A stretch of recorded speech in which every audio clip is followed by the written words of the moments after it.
કારેલીબાગ આમ્રપાલી પાસેનો ગમખ્વાર અકસ્માત, નશામાં ધૂત કાર ચાલક રક્ષિતના રિમાન્ડ મંજૂર। હવે પડદાની આગળનું પિક્ચર કંઈક અલગ છે, પડદાની પાછળનું પિક્ચર કંઈક અલગ છે।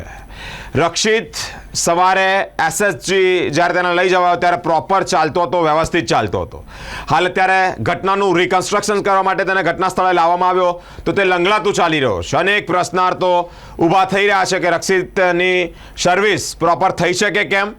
પોલીસ વિભાગની કાર્યવાહી પર પણ પ્રશ્નાર્થ છે, કારણ સવારે વ્યવસ્થિત ચાલનાર રક્ષિત બપોરે લંગડાતું ચાલતો કેમ ન થયો?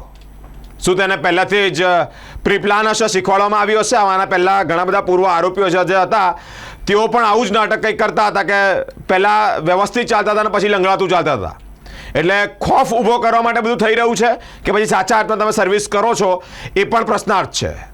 મિત્રો, રક્ષિત જ્યારે ઘટના સ્થળે પહોંચ્યો રિકન્સ્ટ્રક્શન ઘટનાનું કરવા માટે ત્યારે લંગડાતું ચાલતો નજરો પડ્યો, પરંતુ વહેલી સવારે જ્યારે તેને એસએસજી હોસ્પિટલ તેની તબિયતના લીધે લાવવામાં આવ્યો ત્યારે પ્રોપર ચાલતો હતો, એટલે કે સરખું સામાન્ય માણસ જેવું ચાલતો હતો।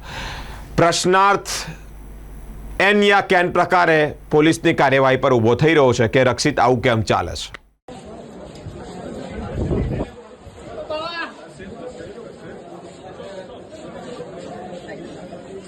दूधे बेटा दूध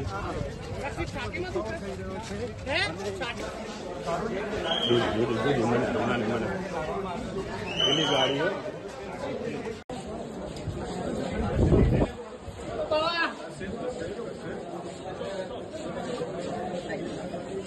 दूधे बेटा दूध